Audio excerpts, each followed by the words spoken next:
गुजरातहून महाराष्ट्रात येणारे बोगस बियाणे कृषी विभागाने घेतली ताब्यात.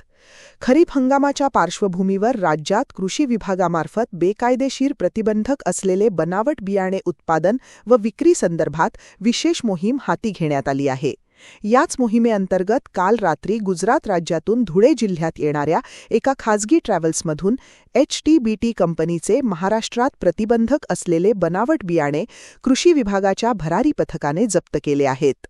आज पहाटेच्या सुमारास धुळे शहरातील संतोषी माता चौकात येणाऱ्या गुजरातच्या एका खासगी ट्रॅव्हल्सची कृषी विभागाच्या भरारी पथकाच्या वतीने तपासणी करण्यात आली. यावेळी ट्रॅव्हल्स क्रमांक GJ04 AW 6092 मध्ये मागील सीटच्या खाली महाराष्ट्रात प्रतिबंधक असलेल्या HTBT कंपनीचे बनावट बियाणे आढळून आले. सदर ट्रॅव्हल्स चालकाविरोधात धुळे शहर पोलीस ठाण्यात गुन्हा दाखल करण्यात आला आहे.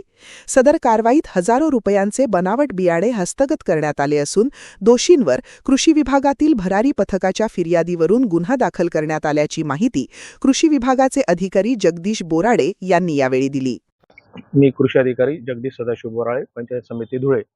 आमचं कृषी विभागातर्फे गुणवत्ता नियंत्रण विभाग त्या अंतर्गत काल आम्ही भरारी पथकासोबत गस्ती पथकावर रात्री गस्तीवर असताना गुजरातकडनं काही येणाऱ्या गाड्या आम्ही तपासत होतो. त्या अनुषंगाने शहरामध्ये आम्हाला संतोषी माता चौकामध्ये सकाळी तपासणी करत असताना एक संशयास्पद गाडी गुजरात पासिंगची आढळली. गाडीचा नंबर GJ04 AW 6092 असा होता. त्या अनुषंगाने आम्ही त्याला संतोषी माता चौकात थांबवले असता त्याने आम्हाला एक डिक्की उघडून दाखवली. त्या डिक्कीत काही आढळलं नाही. त्या अनुषंगाने आम्ही त्याला दुसरी डिक्की उघडण्यास सांगितली, परंतु त्याने ती डिक्की न उघडता गाडी सरळ पुढे नेली.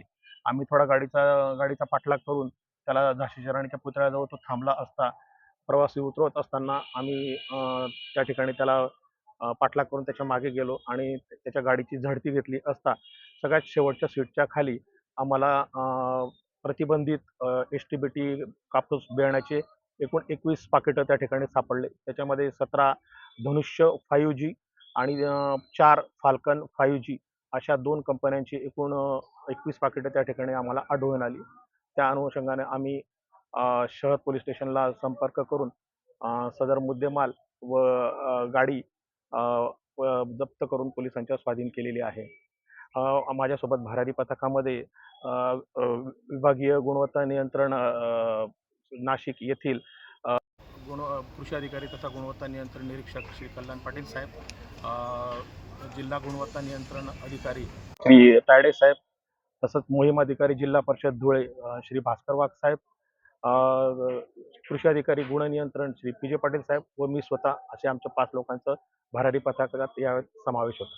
आणि साधारण कितीचा आहे माल? सर्वसाधारणपणे तो माल आहे 31,500चा माल आहे. आणि त्याच्यातले आपण 2 पाकिटं हे नमुने म्हणून प्रयोगशाळेत पाठवत आहोत. त्याच्यामध्ये कुठल्याही प्रकारचं काय असेल तर तो आपल्याला प्रयोगशाळेतून रिपोर्ट आल्यानंतर कळेलच.